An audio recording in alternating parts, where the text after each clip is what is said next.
Alright, so welcome to part 2 on the meta-analysis breakdown for each singular champion that is at least tier 1, tier 2, and tier 3. We're going to do it as quickly as possible. Keynotes, I will be primarily focusing on tier 1 and tier 2.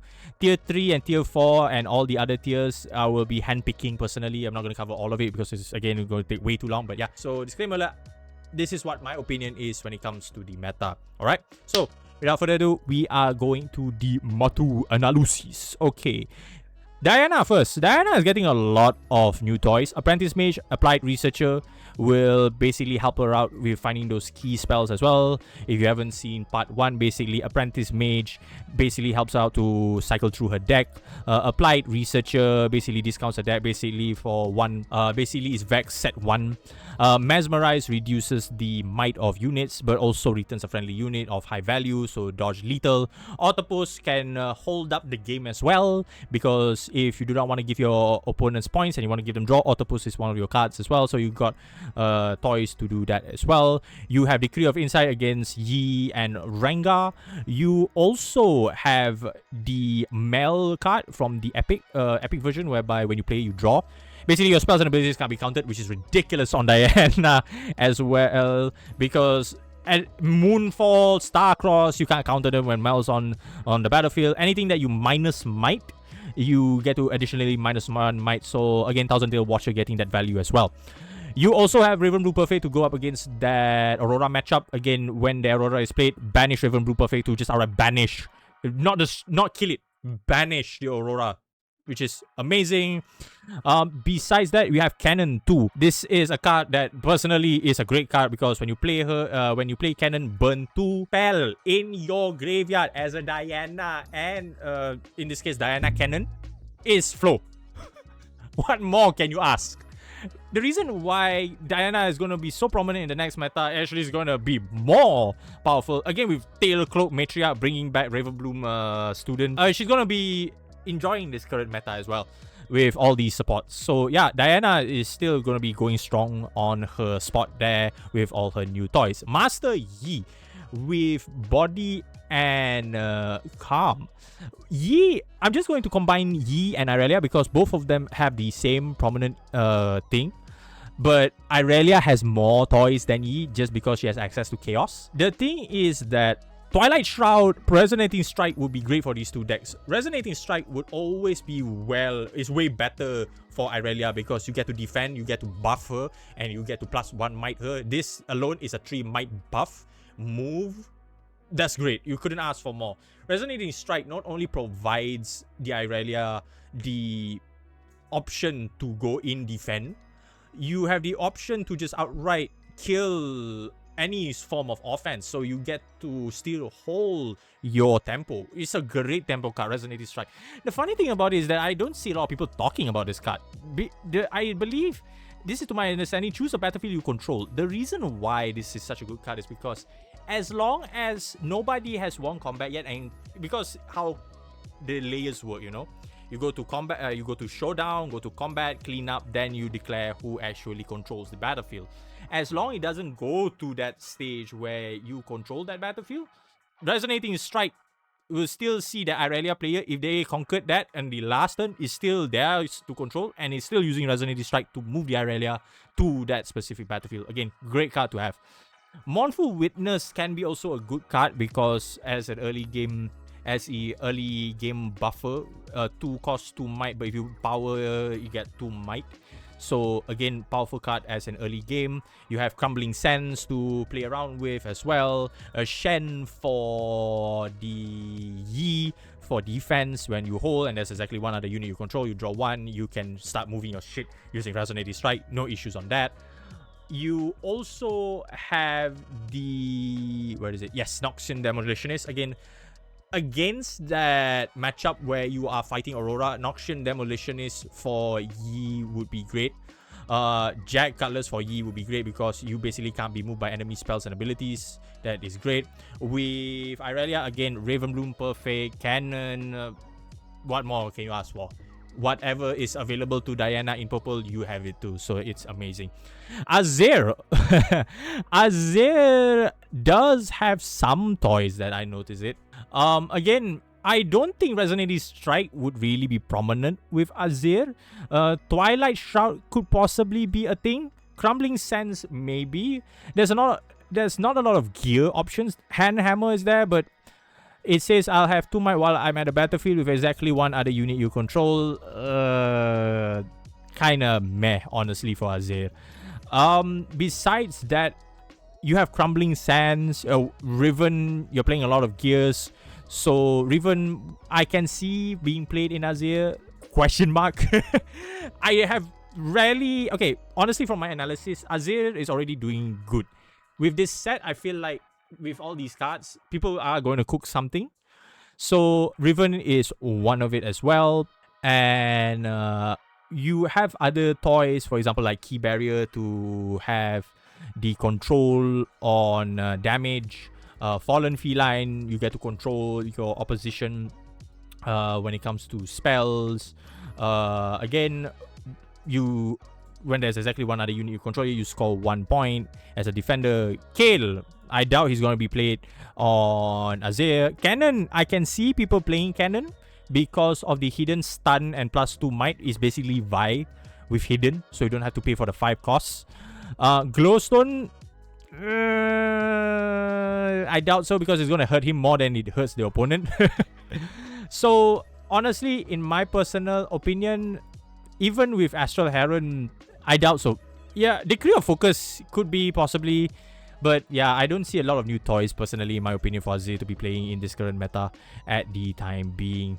So even with the new Ambessa, the Epic, I doubt he will play it because he wants to be playing early to mid game, maybe late game. Because Arise still is a really powerful card. So yeah, that's one of it as well. Again, comment down below if I got it wrong. Again, that's my personal opinion on it. Annie, again, I'm just going to say anything that has chaos related is getting a lot of good toys because, as I mentioned before, Annie is the same case with Diana, with Irelia. Access to chaos is just amazing, and now she has Brittle Steel, which basically just kills a gear.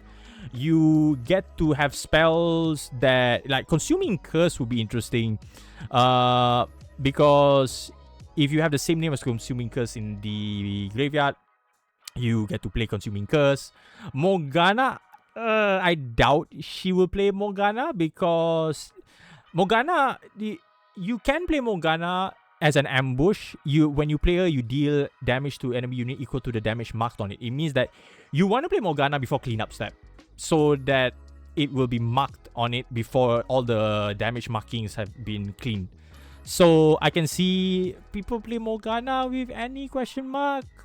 I doubt so people would play that. But with Chaos, honestly, Cannon, Ravenbloom Perfect, Tailcloak Matriarch, possibly even Mel. These cards would be great with her. With all the burn synergy as well. We get Decree of Discord, you get to bounce stuff. I can imagine Decree of Discord with her is great because it's cost 1 and chaos. But again, with any restriction of at the end of your turn, ready 2 runes, and this doesn't really have action or reaction, kind of hard to justify it. But with it being Cannon, Tailcloak, with Ravenbloom Perfect, and with Cannon, she will do well and wonders.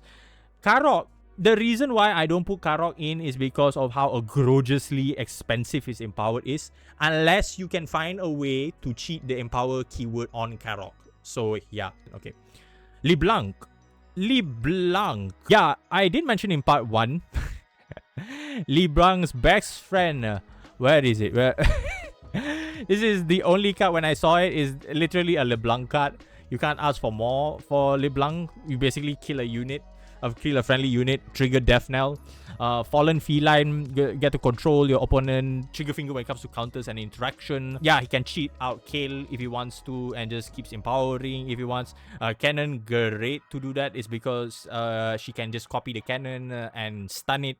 Again, with Cannon being hidden, that makes LeBlanc quite powerful as well.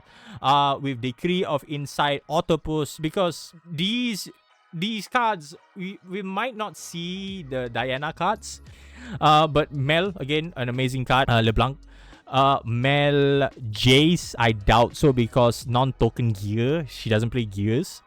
Escape Greyback, Glowstone, funny card, haha card. I can see LeBlanc playing Glowstone. I can see LeBlanc playing Ambessa even because of how cheap it is, and every time you empower, it just becomes permanently empowered. So I can imagine people playing Ambessa just because of how aggressive the card can be. So yeah, you would still need to pay the separate cost, but still you don't need to pay the 5 ridiculous costs to pay for Ambessa, because Ambessa is a 5 might. You pay 3 just to get Assault 2, kill something that is less might. That is insane for LeBlanc. Ezreal, I'm just going to say the same thing with Diana. Everything that has blue and chaos will get a lot of toys.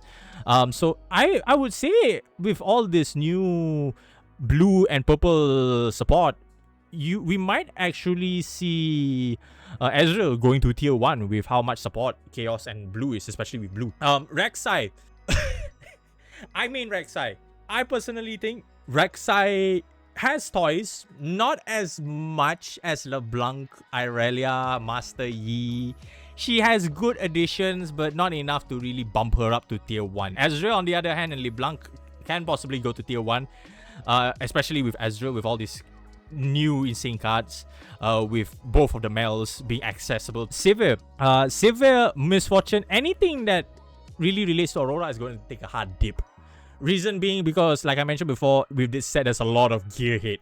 Red has gear hate, Body now has gear hate, Yellow has gear hate. Practically everyone, now even Chaos has gear hate. And their gear hate is really painful because it doesn't kill it with Raven Bloom Perfect. So anything that's Aurora related is going to be in quite a pain.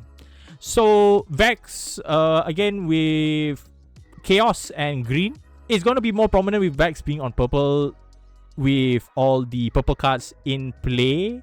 Again, with, I imagine purple with Cannon and Mel being part of it, it can possibly be a good card if you can put in the minus factor, but I doubt you have anything minus factor. But you have Tailcloak Watcher, which is good for Vex. You have Cannon as well. I would say Vex wouldn't get much changes as well. Okay, unfortunately, I can't cover everything with all that said and done, so I'm just gonna speed run it. Draven, Darius, everything that I would say, all the cards in mind with all the champions. It really depends on how the meta shifts, because all these cards, right, how will they elevate the gameplay? It's because so far right now, the top 2 contenders that are going to tier 1 is Ezreal and LeBlanc, with just the amount of toys that these two have. Severe Misfortune, I think, is going to come down a notch. Darius, Draven, again with anything that's chaos or blue related, and we'll get some toys as well. I do believe with all these cards in hand, it will shift the meta as my full summarization. But the people that really want to give a care about is these. Diana, Yi, Irelia, Ezreal, LeBlanc, Annie, and Azir. These are the top decks. Diana, Ezreal, they're getting a lot with this set.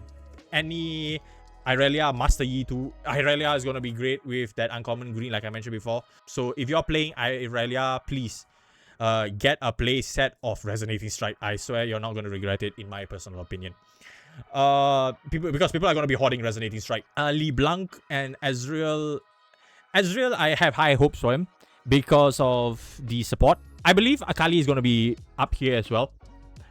Akali, Mel is going to be in tier 2 and tier 1. So we'll see how the mentorship goes. So summarization, will Aurora be an issue? I doubt it will. With all the amount of gear hit that is loaded up in set 3, I doubt Aurora will ever see the bright of sunshine as much as it is in set 2 and set 3, set 1, because of the little amount of hate. But we'll see how it goes. So thank you so much for staying up until now. It probably is 20 minutes. So I do appreciate the time that you put into going through this video. Again, this is Rahman, the Elder Yapper, yapping at the most amount. And I see you on the next video. Take care and stay safe.